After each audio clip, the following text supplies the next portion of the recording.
Ils ont vendu le Burkina Faso à ces politiciens. Heureusement, cette masterclass. Quand ils ont pris le pouvoir, ils ont trouvé une armée défaite. Moins de 100 000 cartouches à peine, une centaine d'armes opérationnelles. Comment veux-tu gagner une guerre en 3 mois avec ça? Ça n'a aucun sens.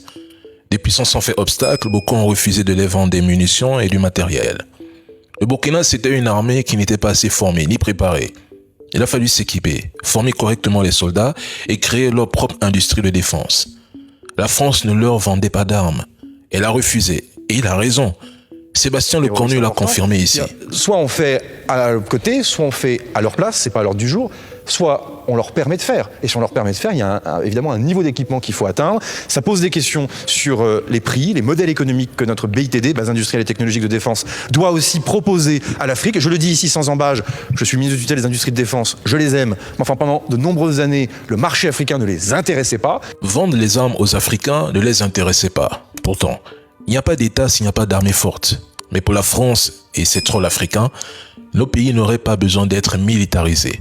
Mais quand les terreaux prennent le dessus sur nous, au lieu de remettre en cause le système qu'ils ont eux-mêmes imposé, ils préfèrent accuser nos autorités. Un autre point important, les postes de responsabilité étaient gangrénés par la corruption, l'arrivisme et le clientélisme. Des élites plus occupées à se servir qu'à servir. Et tant que ça restait comme ça, aucune réforme ne pouvait aboutir.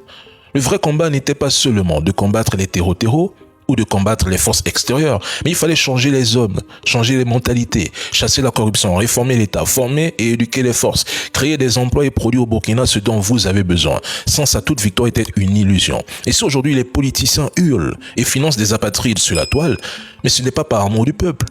C'est parce qu'Ibrahim Traoré a mis le doigt directement dans leurs affaires, dans leurs intérêts privés. Et ça fait mal. Exemple, vous voyez des gens qui passent leur temps à insulter le président Ibrahim Traoré? Faites le constat, la plupart ont créé leur compte uniquement après son arrivée au pouvoir. Coïncidence? Mais avant lui, où était-il? Que disait-il sous les anciens régimes? Rien, parce qu'il profitait sous l'ancien régime. Concernant l'AES, chaque pays membre de la force conjointe doit commander ses propres équipements pour armer cette force. Sauf que ces commandes passent souvent par des processus bureaucratiques. Approbation gouvernementale, signature de contrat, vérification des exportations, accord avec le pays fournisseur. Certains équipements ne sont pas en stock et doivent être fabriqués sur commande. La fabrication peut même prendre des semaines à plusieurs mois, surtout pour les véhicules blindés, radars, drones ou systèmes sophistiqués.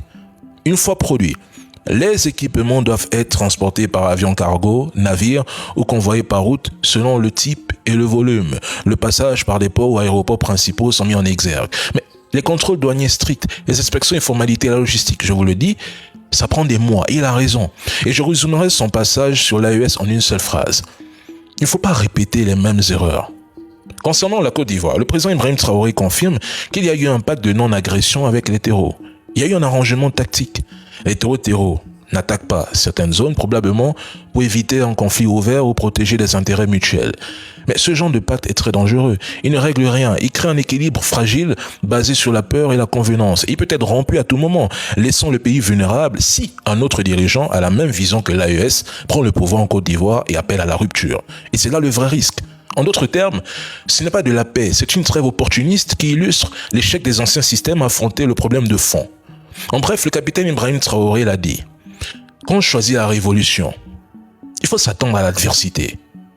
En bon entendeur, si l'albinos noir était tout simplement la nouvelle monnaie de l'AES, le général Tchani a fait le tour des États de la Confédération. Premièrement, il a été au Mali et par la suite, il a été au Burkina Faso. Il faut que vous sachiez que le général Tchani n'a pas voyagé seul. Il a été avec une délégation de ministres et de généraux. Il faut savoir qu'il y a eu un échange entre chaque dirigeant avant un échange avec les ministres. Alors voilà les sujets importants qui ont été abordés, la diplomatie, la défense, la sécurité et surtout le développement. Et comment parler de développement sans parler de la future banque de développement de l'AES? Parce que la vérité, elle est là, c'est le sujet qui nous intéresse tous. De point de vue économique et de souveraineté, cette banque est essentielle. Et selon le général Tchani, tout serait prêt pour le lancement. Le siège a été choisi, la structure d'accompagnement également. Selon ses dires, il ne resterait que quelques détails à finaliser. La prochaine rencontre entre les 3 chefs d'État se tiendra à Bamako. Certaines personnes parlent de missiles balistiques. À mon avis, l'albinos noir, c'est la nouvelle monnaie sahélienne. D'autant plus que le premier ministre du Burkina Faso avait déjà dit qu'ils avaient 34 tonnes d'or en réserve. Et là, on parlait juste uniquement du Burkina Faso. Imaginez-vous les autres pays de l'AES, le Mali et le Niger. Parce que dans ce monde, pour avoir une monnaie stable, il faut que cette monnaie soit adossée à quelque chose. Et très généralement, il s'agit de l'or. En tout cas, dites-moi ce que vous en pensez en commentaire.